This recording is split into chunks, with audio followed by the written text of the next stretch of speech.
Bora falar de uma das queridinhas da Bolsa Brasileira, a Taesa, que tem apresentado os novos projetos ainda para 2025 e para os próximos anos. E será que essa dívida alta pode impactar os dividendos? Também vou falar da expectativa de proventos para os próximos anos e no final quero fazer um comparativo mostrando as melhores transmissoras e as melhores elétricas do setor. Olá pessoal, meu nome é Rafael, falo do canal Pão de Investimentos sem enrolação, bora lá? Então, mostrando um pouco dessa nova apresentação institucional da Taesa, aqui mostrando um pouco do histórico da empresa, que fez o seu IPO em 2006 e o seu re-IPO em 2006. Nos dois gráficos, a Taesa mostra projetos brownfield, ou seja, projetos já acabados e de melhorias e reforços, e alguns projetos greenfield na tabela abaixo, principalmente de meados de 2012. Então, projetos greenfields seriam aqueles projetos começados desde o zero, em que a Taesa iniciou e finalizou. Outro ponto é a receita anual permitida por ciclo, que desde meados do ciclo 2009-2010 saiu de 0,8 milhões para 4,4 bilhões no ciclo 2025-26, o que foi um crescimento de 5,5 vezes num curto espaço de tempo. A Taesa ainda destaca que entre investimentos e fusões e aquisições gastou cerca de 13,7 bilhões e já pagou cerca de 15,1 bilhões entre dividendos e JCP. Outro ponto é que a Taesa detém presença em 18 estados e no Distrito Federal, com 44 concessões e 6 bases de operação, com 15,3 mil quilômetros de linhas de transmissão. Hoje ela detém um índice de disponibilidade de 99,94% e um índice de 0,5% da parcela variável dividido pela receita anual permitida. Então, diferente de algumas empresas, as transmissoras ganham apenas da linha estar disponível e não pelo volume de energia que passa em uma determinada linha. Então, para a Taesa não importa o volume de energia elétrica que é passado em suas linhas de transmissão, importa apenas se a linha está pronta para ser operada. E hoje a Taesa detém 4,4 bilhões de receita anual permitida, uma margem EBITDA altíssima de cerca de 86,5% e 11,5 bilhões de valor de mercado. E falando de mais alguns pontos da Taesa, em fontes de receitas, ela detém receitas de leilão de novos projetos, aquisição de projetos já concluídos ou reforços e melhorias, que também aumenta a receita anual permitida. Outro ponto são contratos de longo prazo e receitas previsíveis, visto que a maior parte dos contratos da Taesa são de 30 anos, então fica mais fácil de você prever a sua receita, consequentemente mais fácil de você analisar quanto que você pode gastar com investimentos, com dividendos, com recompras, etc. Outro ponto é que esses contratos são protegidos da inflação, então são reajustados tanto pela inflação com base no IPCA ou pelo IGPM, então não tem o risco do contrato ficar estagnado ano contra ano, os preços aumentando devido à inflação e o contrato estagnado, não tem isso. À medida que os preços vão aumentando, os contratos da Taesa também vão aumentando de preço. Não há risco de demanda, visto que, conforme eu falei, a Taesa é paga apenas pela disponibilidade da linha, independente do volume de energia transportado. Outro ponto é que ainda deve haver um investimento muito grande no setor de transmissão, entre 129 e 153 bilhões entre 2025 e 2034, e consequentemente a Taesa poderia ser beneficiada com alguns lotes e alguns leilões. E falando um pouco de projetos em implantação da Taesa, o projeto de Pitiguari, que tem uma receita anual permitida de 23,4 milhões, já foi energizado com 2 anos de antecipação e normalmente a Taesa consegue fazer isso. Ela pega alguns projetos e antecipa dentro da sua construção, consequentemente melhorando a receita que vem para dentro da empresa.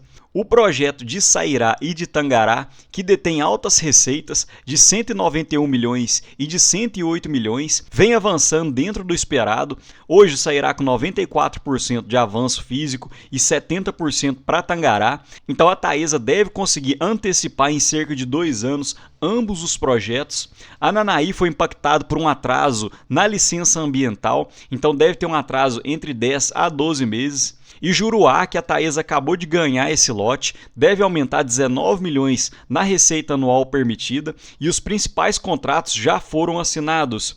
E juntando esses 5 projetos, a receita anual permitida deve aumentar em cerca de 414 milhões, o que seria em torno de 12% olhando pela receita anual permitida atual da Taesa, que gira em torno de 4,4 bilhões. E a Taesa ainda destaca 5 reforços de grande porte, que deve aumentar a receita anual em 48,4 milhões. Outro ponto são os investimentos realizados pela Taesa. Em 2025, já investiu cerca de 700 milhões e há uma previsão de investimento entre 1,6 a 1,8 bilhão em 2025, então ainda haveria quase 1 bilhão de investimento para a Taesa nos 6 meses restantes de 2025. Falando um pouco do desempenho financeiro, em 2015 a receita da Taesa girava em torno de 2 bilhões e atualmente gira em torno de 3,2 bilhões. O EBITDA da Taesa girava em torno de 1,8 bilhão em 2015 e nesses 10 anos conseguiu aumentar para cerca de 2,8 bilhões. E a Taesa detém uma impressionante margem EBITDA de cerca de 86,5%. Um ponto que eu vejo como destaque negativo é a alavancagem da empresa, que saiu de 2,2 vezes em 2015 para atualmente em 4,1 vezes. Isso relaciona a dívida líquida sobre o EBITDA, porém a Taesa destaca que ela detém uma forte geração de caixa e um histórico de rápida desalavancagem. Então, se ela reajustar os seus proventos, tiver alguns ajustes internos, provavelmente a Taesa conseguiria diminuir a sua alavancagem, porém para isso provavelmente teria que também diminuir os seus dividendos pagos, consequentemente isso pode se refletir no valor da cota da sua ação. E só para complementar sobre o endividamento, hoje a Taesa detém 1,6 bilhão em caixa e para 2025, 26 e 27 não deve ter tanta amortização de dívida, a maior parte realmente fica para 2030 para frente. Hoje o custo da dívida real seria em torno de 5,5% mais IPCA e o perfil do indexador hoje, a maior parte é referente ao IPCA e cerca de 37% do CDI. E o prazo médio da dívida hoje gira em torno de 4,7 anos. E um ponto que a maior parte dos investidores da Taesa fica ligado são os dividendos. Como a gente viu no início dos slides, hoje a Taesa tem um valor de mercado de cerca de 11 bilhões e desde seu IPO ela já distribuiu cerca de 15 bilhões em dividendos. Então a empresa praticamente já distribuiu uma Taesa e meia apenas em proventos. Então olhando pelo histórico do dividend yield, a Taesa sempre tem essa faixa consistente, um pouco acima de 10%, porém desde meados de 2013 vem se reajustando, principalmente por causa do seu endividamento e tem pago dentro dessa faixa de 7 a 9%. Outro ponto que a Taesa destaca é que a partir do exercício de 2025 tem a intenção de pagar entre 90% e 100% do lucro líquido regulatório na forma de proventos, porém é condicionada a geração de caixa e situação financeira da companhia, aos planos de investimentos e também de aprovações societárias. Então, normalmente, a Taesa tem um payout de cerca de 90% do lucro líquido regulatório e ela pretende manter isso para os próximos anos, porém ainda depende da geração de caixa e situação financeira da companhia. Então, se ela quisesse diminuir um pouco esse payout para poder quitar suas dívidas, ela poderia. Falando um pouco de proventos, a Taesa paga de 3 a 4 vezes por ano, já pagou em abril, em maio, em agosto e ainda deve pagar mais um provento para novembro e até o momento, em 2025, já pagou cerca de 6% de dividend yield já líquido de impostos e eu acredito que no total de 2025, já contando com os proventos de novembro, a Taesa deva pagar cerca de 8% de proventos. E aqui eu queria mostrar um pouco desse gráfico feito pelo pessoal do BTG Pactual, que relaciona a taxa interna de retorno da Taesa comparando com os títulos públicos de 2035. Então hoje a taxa interna real, já descontando a inflação da Taesa, gira em torno de 7,3% e os títulos públicos têm pago 7,5%. Então olhando por esse quesito, não estaria tão atrativo assim investir na Taesa, visto que títulos públicos teriam pago mais do que o retorno previsto na Taesa. E aqui eu queria mostrar um comparativo feito pelo pessoal do BTG Pactual, mostrando apenas o setor de transmissão, em que eles acreditam que a Alupar seria compra, Taesa venda e ISA Energia manter no neutro. Então eles acreditam que hoje a Taesa não teria tanto espaço de subida, principalmente por causa da sua taxa interna de retorno. E fazendo um comparativo, já olhando para 2026, a Taesa teria um PL de 9 vezes, enquanto a Alupar de cerca de 10 vezes e a ISA Energia de 11 vezes.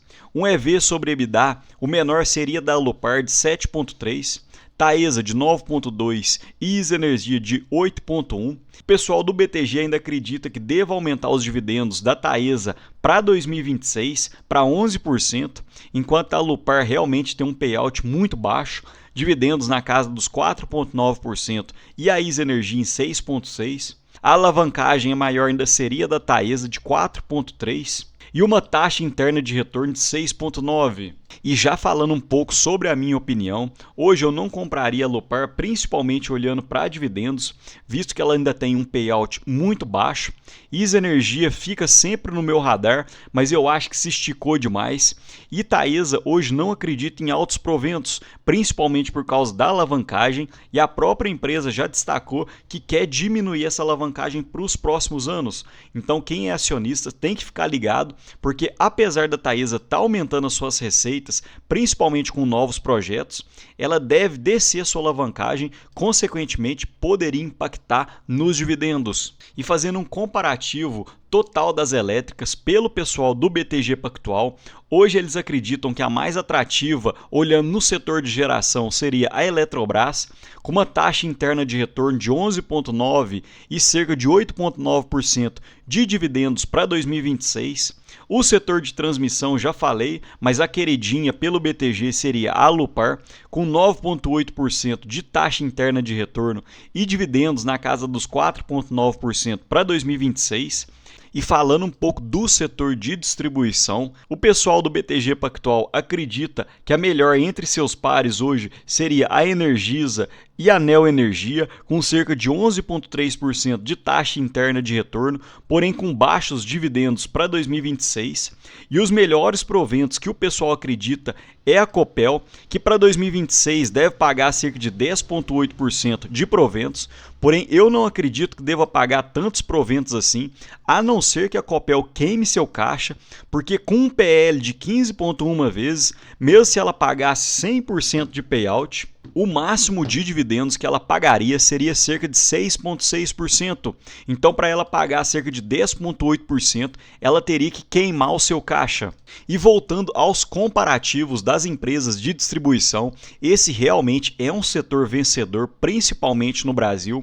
Percebam que nos últimos 10 anos, a Taesa teve uma rentabilidade de cerca de 456%, ISA Energia de 396%, a Alupar de 264% e, consequentemente, conseguiram bater o CDI e o IPCA de forma consistente. E falando especificamente da Taesa, conseguiu bater o CDI em mais de 3 vezes no período. E fazendo um comparativo entre as três empresas, tirando eventos não recorrentes da ISA Energia, hoje ela teria um PL entre 7 e 8 vezes. Então ficaria praticamente em linha com as outras empresas do setor de transmissão. Olhando o EV sobre EBITDA, a melhor entre elas seria a ISA Energia, a mais barata. O dividend yield de cerca de 10%, porém também foi de não recorrente, porque para 2025 eu acredito que a ISA Energia deve pagar cerca de 7 a 8% de proventos, parecido com os proventos da Taesa. Hoje, olhando entre seus pares, a Taesa teria uma margem EBITDA a melhor entre as três, de cerca de 71%, e também a melhor margem líquida. Olhando o endividamento da ISA Energia, seria o melhor nesse quesito, uma alavancagem de 2,5 vezes. O melhor ROI e o melhor ROIC seria da Taesa, e o maior crescimento de receita nos últimos 5 anos seria da ISA Energia. Porém, olhando o crescimento dos lucros, as três empresas ficaram praticamente estagnadas nos últimos 5 anos. E quando as receitas e os lucros não crescem de forma consistente, acaba que a cotação fica parada ou muitas vezes ela também cai. Percebam que desde meados de 2020 o lucro da Taesa caiu, ficou meio de lado, enquanto a cotação no mesmo período também ficou praticamente de lado, nessa faixa entre R$ 32 e R$ 35 reais, e patinando. E olhando para a cotação atual, uma leve alta desde que a Taesa soltou os resultados do segundo trimestre de 2025, enquanto o lucro ainda encontra-se estagnado. Então poderia haver uma simetria negativa nesse quesito. Mas me conta aqui, pessoal, você tem alguma transmissora na sua carteira? Atualmente você tem investido em alguma transmissora? Hoje eu acredito que o setor elétrico como um todo subiu muito e se esticou, por isso não estou aportando, mas eu quero saber um pouco da opinião de vocês aqui nos comentários. Manda aqui sua pergunta. No mais, deixa um ótimo dia para vocês e um abraço.